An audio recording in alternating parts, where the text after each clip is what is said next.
Oui, il semblerait que j'ai oublié une voiture. Laquelle? Difficile à dire. On me fait signe. Je ne sais pas. Oui. Ah, ça y est, je vois. La voiture de papy. D'accord. La charentaise de l'automobile. Celle qui a vécu 16 ans. Ouais. Qui, aux 2 tiers de sa vie, a osé avoir le coefficient de pénétration le meilleur de sa catégorie, même de toutes les berlines au monde, avec un 0,318. Oui, celle-là. Ouais, mais est-ce qu'elle est vraiment intéressante? Oui, d'accord, elle a été élue voiture de l'année en 70. Oui, elle n'avait pas de vraie concurrente. Si, quand même. En 7 chevaux, il y avait un paquet de voitures. 6, même. Au moment de sa naissance, elle n'est passée qu'en 7 chevaux en 72. Elle a été aussi, dès qu'elle s'est appelée GSA, la première voiture de conception française à avoir une boîte à 5 rapports. Qui plus est, rapport court. Et oui, une boîte 5 à rapport court à une époque où on mettait des 5 à rapport très très très longs, tellement longs que on obtenait la vitesse maximale sur le 4e rapport très souvent.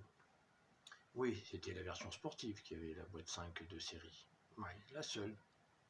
Il leur a fallu attendre presque 1 an pour que les autres constructeurs français mettent une 7 chevaux avec une boîte 5. Oui, on parle bien de cette voiture-là.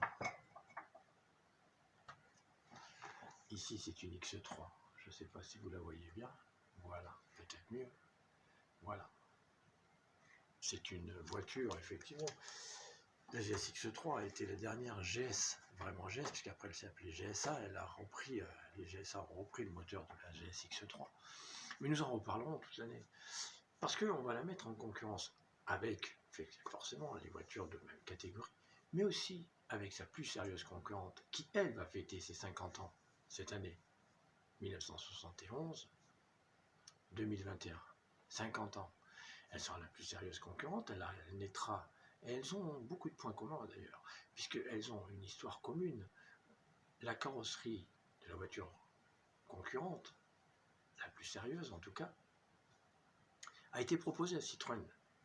Heureusement que Citroën a retenu celle de son bureau de style, sinon nous n'aurions pas eu droit à l'Alfa Sud de chez Alfa Romeo, qui est, à mon avis, la plus sérieuse concurrente de la GS.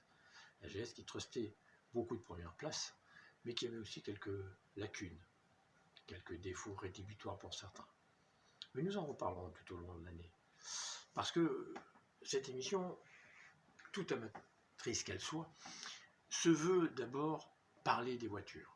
Alors, les essais, nous ne pouvons pas en faire beaucoup, étant donné les conditions actuelles, car pour un essai complet, il faut rouler de jour, de nuit, sous la pluie, sur le sec et sur la neige.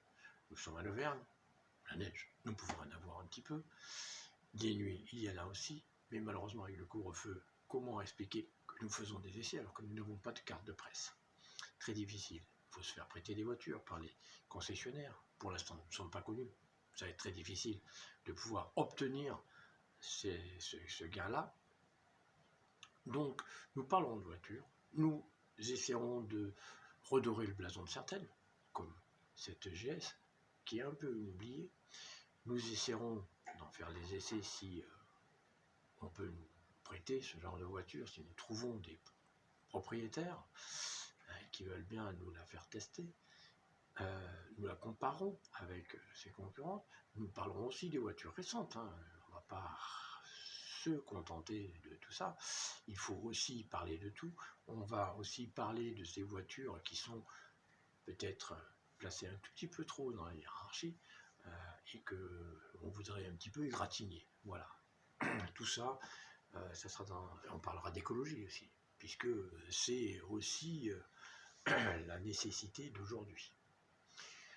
Donc, je vous quitte sur ce petit intermède et je vous donne rendez-vous le mois prochain avec des émissions beaucoup plus courtes On va essayer de se professionnaliser un tout petit peu dans la définition.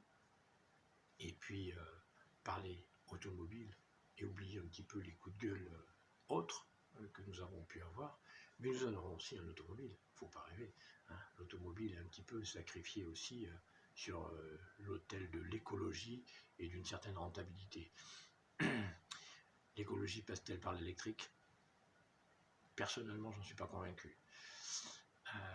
Je pense qu'il faut pour l'instant des moyens alternatifs qui puissent se permettre